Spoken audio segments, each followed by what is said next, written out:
Salut à toutes et à tous, c'est Pronostic Facile. On se retrouve aujourd'hui pour une vidéo du pronostic du mercredi 10 juin pour un pronostic de foot de la Bundesliga et de la Liga NOS.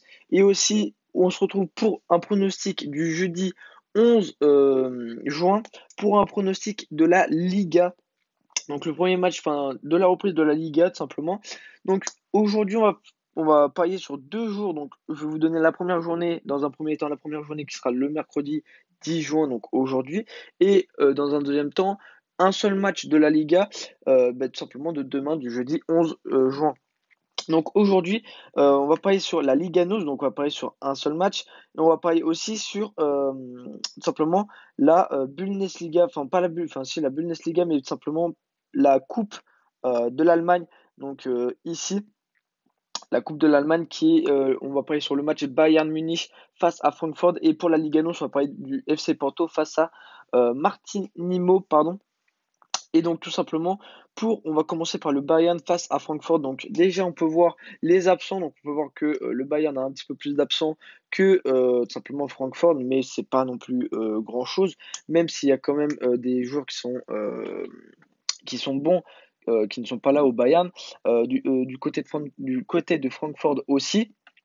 On va voir pour le tableau. Donc pour le tableau, on va regarder que le Bayern a gagné 1-0 pour les quarts de finale. Francfort a gagné, par contre, 2-0 face à Brême. Pour les huitièmes de finale, tout simplement le Bayern a gagné 4-3, donc très gros match pour le Bayern. La défense qui a pris aussi pas mal de buts, 3 buts, c'est énorme. Francfort, par contre, Francfort, pardon, qui tout simplement eux ont gagné les huitièmes de finale avec 3-1 face à Leipzig, ce qui est très très bien. Et donc, tout simplement, on va voir les top buteurs. Donc, les top buteurs pour Francfort, ils en ont un qui est deuxième. Lewandowski, lui, qui est deuxième aussi, qui a marqué 3 buts. Francfort, qui en a un autre qui est deuxième, donc qui a marqué 3 buts encore. Francfort en a un autre qui est quatorzième, qui a marqué 2 buts. Encore un autre qui a marqué 14 buts. Le Bayern en a un autre qui est, enfin, le premier qui est quatorzième du Bayern, pardon. Et donc, on peut voir quand même que Francfort a beaucoup de buteurs qui est très très bien placé, alors que le Bayern en a beaucoup moins que Francfort, pardon. Donc vraiment attention à Francfort, même si on peut voir quand même que durant les derniers matchs, pardon, le Bayern est invaincu, c'est incroyable ça, est invaincu depuis, si on compte 4, enfin, je crois il y a 12 matchs, et c'est pas, je vais pas compter comme ça, mais il y a vraiment beaucoup de matchs, je crois que c'est 12 matchs, c'est incroyable. Bon, après il y a eu le confinement, etc. Mais ils sont sur une très très grosse série, même après la reprise du confinement, ils ne perdent pas. Donc vraiment, ils sont très très chauds en ce moment. Par contre, c'est pas du tout la même chose pour Francfort. Eux, c'est un petit peu moins bien. Par contre, pour la Coupe de l'Allemagne, eux, ils gagnent beaucoup, Francfort, donc ce qui est pas mal.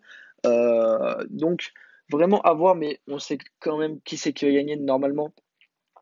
S'il n'y a pas de problème ou quoi, c'est quand même le Bayern qui va gagner, on peut en être sûr. Donc, vraiment, le Bayern qui, je pense, va gagner la Coupe de l'Allemagne, hein, même j'en suis persuadé. À part si Francfort nous sort un match de fou furieux, normalement ce n'est pas le cas contre le Bayern, et là vraiment il pourrait gagner. On va passer tout de suite au match de la Liga NOS. Donc on va parier face au FC Porto, face à Martinimo.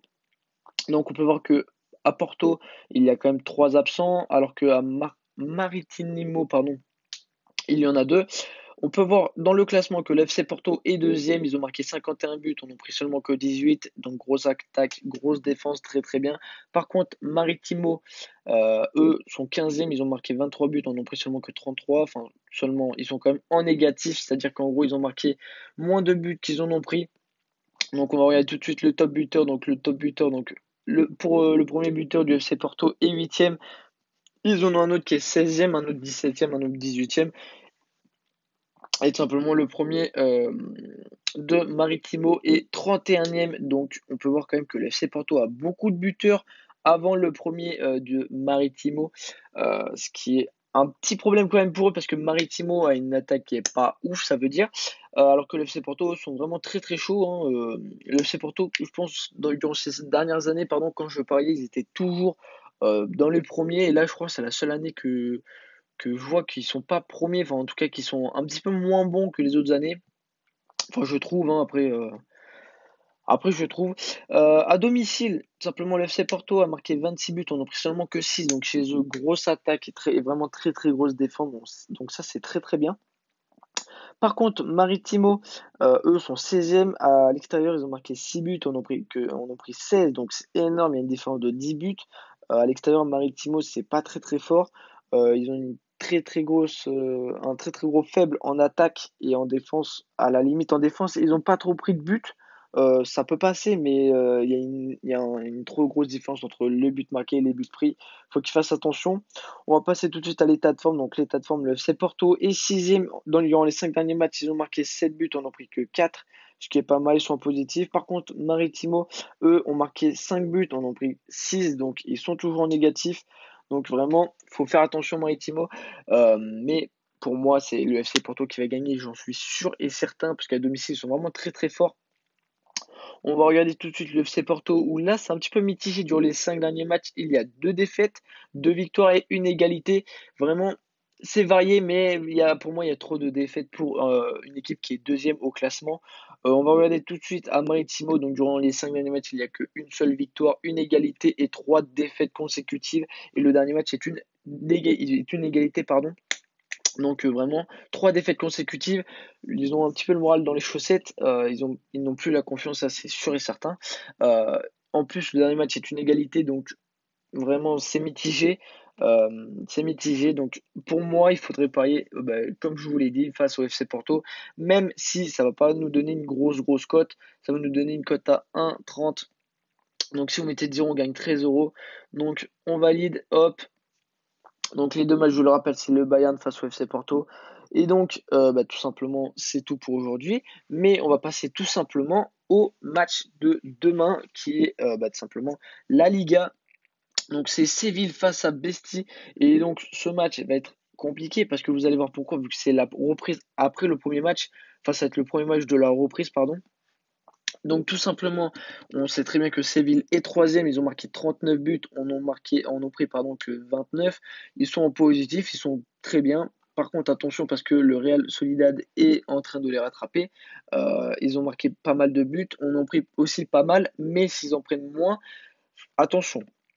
Attention au FC Séville, s'ils veulent rester troisième, il faut qu'ils fassent attention. Par contre, Besti, eux, c'est un petit peu plus compliqué pour eux. Ils ont marqué 38 buts, on en a pris 43, donc ils sont en négatif. Après, c'est pas non plus une grosse différence. Ils peuvent rattraper ça avant la fin, mais ça va être très compliqué, hein. Il faudra qu'ils fassent des gros matchs. Donc Séville a un premier buteur qui est septième et le premier aussi de Betis, pardon, et neuvième. Ils en ont un autre qui est 22e. Ils en ont même un autre qui est 26e et le deuxième de Séville est 27e. Donc, c'est pas mal. Ils en ont un autre aussi, Séville, qui est 41e, Betis, qui est 49e. Donc, on- vraiment, les 2 équipes ont de très bons buteurs. Par contre, c'est la défense chez Bestis, pardon, qui peut faire pousser la balance vers Séville, pardon. Je pense que c'est ça qui peut faire gagner Séville. Donc, tout simplement, à domicile, Séville, ils sont 12e. Donc, ils ont marqué 19 buts. On en a pris 13. C'est un petit peu. C'est mitigé. C'est-à-dire que pour une équipe qui est troisième au classement, être classé à domicile 12e, c'est pas très bien. À l'extérieur, par contre, Betis est 15e. Ils ont marqué 11 buts. On en a pris 22 buts. C'est énorme à l'extérieur. Pour ce qui est de l'état de forme, donc Séville est 5e. Durant les 5 derniers matchs, ils ont marqué 11 buts, on en a pris 8. Alors que Betis, eux, sont 14e, ils ont marqué 8 buts, on en a pris seulement que 9. Pourquoi je dis seulement que 9? Parce que tout simplement, pour une équipe qui est vraiment moyen au classement, qui sont en négatif, ils ont juste un but encaissé en plus que des buts marqués. Donc c'est correct, mais il faudrait quand même qu'ils passent en positif, même si vraiment la Liga, c'est vraiment une très très grosse coupe, enfin une très très grosse ligue.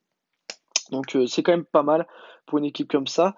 Donc on va regarder tout simplement les 5 derniers matchs de Séville. Donc il y a 3 égalités et 2 victoires. Donc 3 égalités pour moi c'est un petit peu trop à mon goût, même si c'était avant le confinement. Donc là normalement les équipes vont être au taquet, je pense. Il faut quand même faire attention aux égalités, même si c'était avant. C'est pas grave. Donc, durant les 5 derniers matchs aussi de Betis, Tout simplement, il y a non, il y a deux égalités, deux défaites et une victoire face au Real Madrid, le dernier match, donc le 8 mars. Donc vraiment pas mal. Ils ont bien fini. Ils ont bien fait leur dernier match 2-1 face au Real de Madrid. Ça, c'est pas mal. Donc tout simplement, même si c'était avant le confinement, ces matchs-là, on va quand même parier sur Séville. Tout simplement parce que vraiment, c'est une équipe qui, même si chez eux, peut laisser des doutes, ils sont quand même très chauds, ils ont une grosse défense. Donc vraiment, on va parier nous sur Séville. Donc ça nous fait une cote à 1,89. Donc si on mettait 10 euros, on gagne 18 € et 90 centimes. Donc on valide. Hop, donc je vous remets le pronostic ici et le pronostic du jour ici. Donc en tout cas les gars, c'est tout ce que je vais vous dire. C'était pronostic facile. N'hésitez pas à vous abonner à ma chaîne YouTube, à la partager à vos potes et sur vos sociaux les gars. Comme ça, quand on encaisse, je peux aussi faire encaisser vos potes en même temps. N'hésitez pas à m'ajouter sur mon Instagram. Mon Instagram, c'est pronostic-du-bas facile YTB. Et tout simplement, lâchez un maximum de pouces bleus. Cette vidéo vous aura plu. C'était pronostic facile. Ciao, ciao.